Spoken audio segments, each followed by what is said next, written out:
Hello students, today we are going to discuss about the last part of the chapter, strategies for enhancement in food production.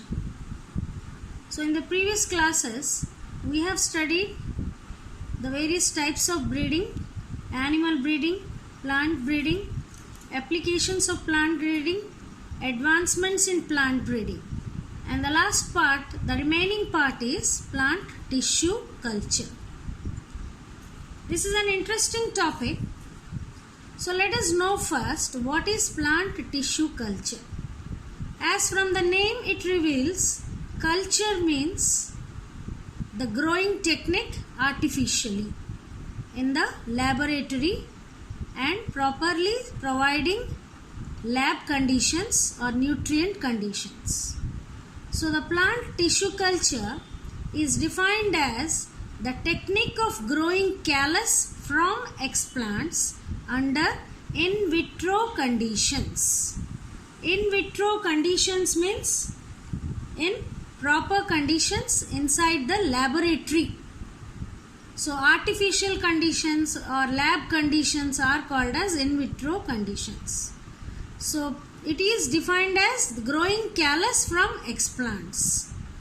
Before knowing that, let us know this tissue culture is based on the property called totipotency.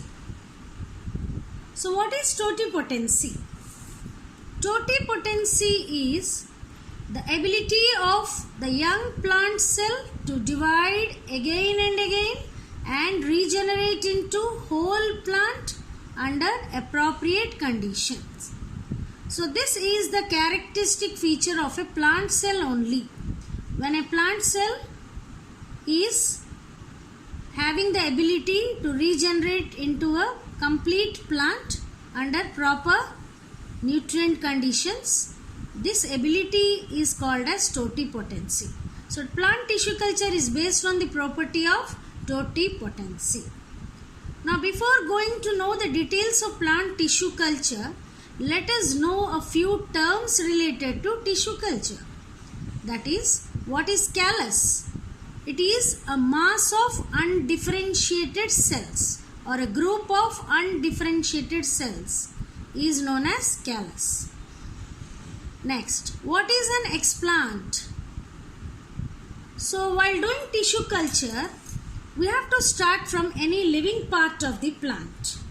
It may be a cell or a tissue. So explant is a living part of the plant which is grown in vitro under aseptic conditions. So in vitro means inside the laboratory, and aseptic condition means the conditions are free from microbes. So the definition of plant tissue culture is growing callus from explants. That means callus is a mass of cells, but explant is any living part of the plant which is grown. So explant gives rise to callus, or you can define it as growing callus from explant. Explant is the plant first part, living part used in plant tissue culture. I said it may be a cell or it may be a tissue. From this callus develops. Then the next definition is heterosis or hybrid vigor. So it is defined as superiority of the hybrid over either of the parents. When the vigor of the hybrid is more or superior than either of the parents, it is called as heterosis. After knowing the definitions of plant tissue culture, we must now go in detail of the techniques of plant tissue culture. So I told you this is a laboratory technique, and here various conditions are necessary for successful plant tissue culture. The first one is sterilization of the explant. I told you the plant part taken in tissue culture is called as explant. So first you will sterilize the explant, okay, with some antimicrobial chemicals, and this process is called as surface sterilization. The next, culture medium is given. That is, all the nutrients should be provided. and all the instruments also should be sterilized. Okay, the vessels, the instruments, the media, culture medium, everything should be free from microbes. This process is called as sterilization. But sterilization of explant is called as surface sterilization. The next process is inoculation in the culture medium. After you sterilize all the materials, you will inoculate or transfer the explant into the culture medium. Okay, so the culture medium is full of nutrients. Okay, it may be filled with minerals, vitamins, hormones, etc. So after transferring of the explant or inoculation, you have to incubate it. Incubation, the third step is incubation under ideal conditions. That means there is growth and maintenance of cell cultures under optimum conditions in an incubator. There is a device called incubator, and you will grow and maintain the explants under ideal conditions or optimum conditions in an incubator. So this explants, after incubating in the incubator, it will result in the formation of a callus. What is callus? I told you, callus is a mass of or unorganized mass of cells or undifferentiated mass of cells. After the callus is formed from the explant, the callus are transferred to a medium which contains the combination of plant hormones. So auxins and cytokinins are given to the culture medium. So these are the plant hormones. Now why these auxin and hormones are given? These auxin and the cytokinin hormone are given to induce the growth and differentiation. So auxin and cytokinins are the plant growth regulators or plant hormones which facilitates cell division and differentiation. Okay. So after the hormones are given, the callus now gets differentiated into plantlets. Plantlets means a short plant. So everything is being taken place in the culture medium. So from callus, the plantlets are generated after inducing hormones. So plantlet is a small plant. Now the next step is hardening. The plantlets are transferred to greenhouses, and that step is called as hardenings. After that, the plants are transferred to soil or pots or fields to grow into a fully mature plant. Stepwise techniques of plant tissue culture. After the discussion of the various steps, now we are going to discuss the methodology of plant tissue culture. This method of tissue culture is this is the flow chart of plant tissue culture. The first step is a small piece of tissue, generally from the shoot tip, is taken. Why from the shoot tip? Because it is considered as a meristem. It contains rapidly dividing cells. The next, it is grown in a nutrient medium. So nutrient medium should be enriched with the various minerals, vitamins, hormones under sterile conditions. Sterile conditions means it should be free from microbes. So this will result, the cells or explant will grow into an organized mass called callus. The next, the small part of the callus is now transferred to another medium which contains the different combination of the plant hormones like auxin and cytokinins to induce growth and differentiation. We know that auxin, cytokinin induces cell division, growth and differentiation. So as a result, the cells differentiate into roots and shoots. Auxin induces root formation, cytokinin induces shoot formation. So it will result in the formation of plantlets. not plants, these are plantlets. These plantlets are later transferred to soil or pots and grown to fully matured plants. So this is a technique of producing entire plants from few plant cells or tissues by growing in an artificial medium. Now we are going to discuss the application of plant tissue culture. So it has a number of applications.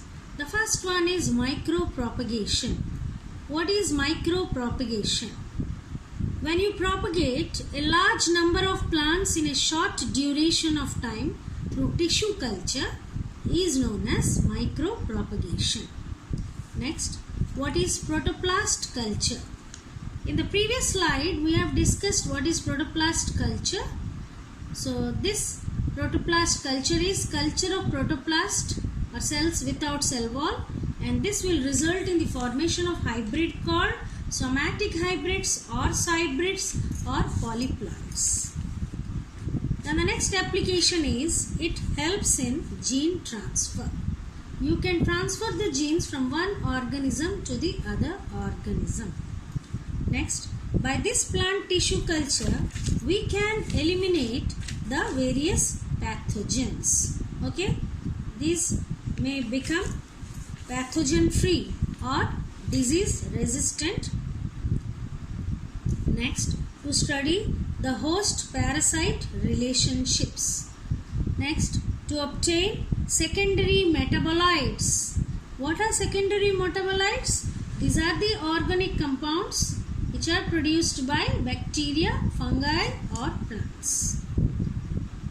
The other application is with the help of plant tissue culture, we can improve the horticulture, agriculture and forest crops, because we can cultivate these crops of our desire in the laboratory according to the proper nutrient conditions.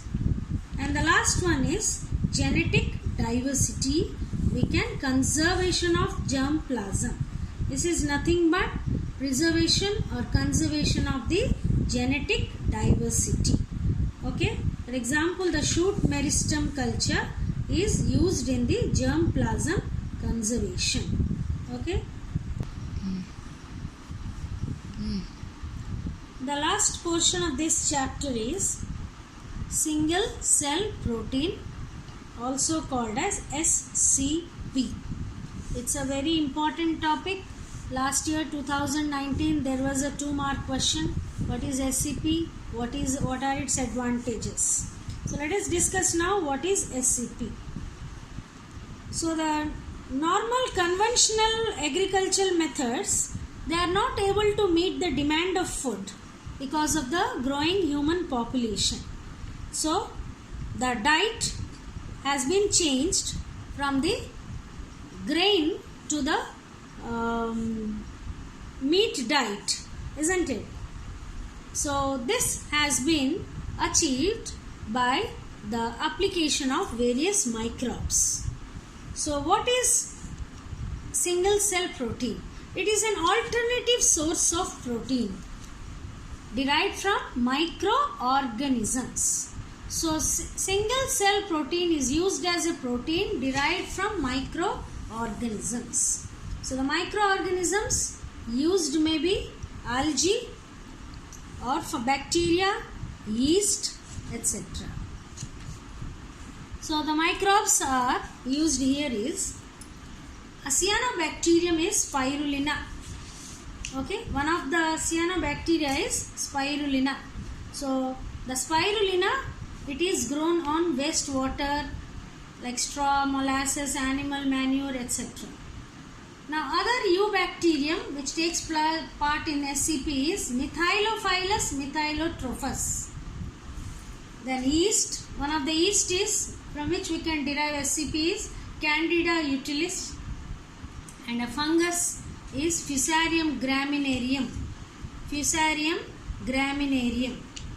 So these are the various SCP which is obtained from both single organisms and multicellular organisms. So SCP can be obtained from algae, a filamentous fungi, a yeast, and also a bacteria.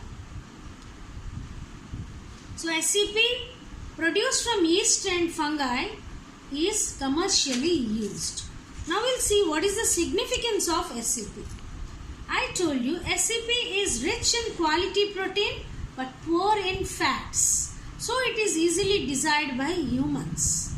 So SCP has a good, valuable, protein-rich supplement in the human diet. It is also easily digestible. It is low toxic. The next thing is it helps in reducing environmental pollution also. Okay, so SCP production, which is based on industrial effluent, should help in reducing environmental pollution. So this is a 2-mark question. The definition, the various sources of SCP, the microorganism, name of the microorganism is very important, remember, and its advantages in last. So I tell you again, SCP is a microbial biomass rich in high quality protein. Thank you. This is the end of the chapter.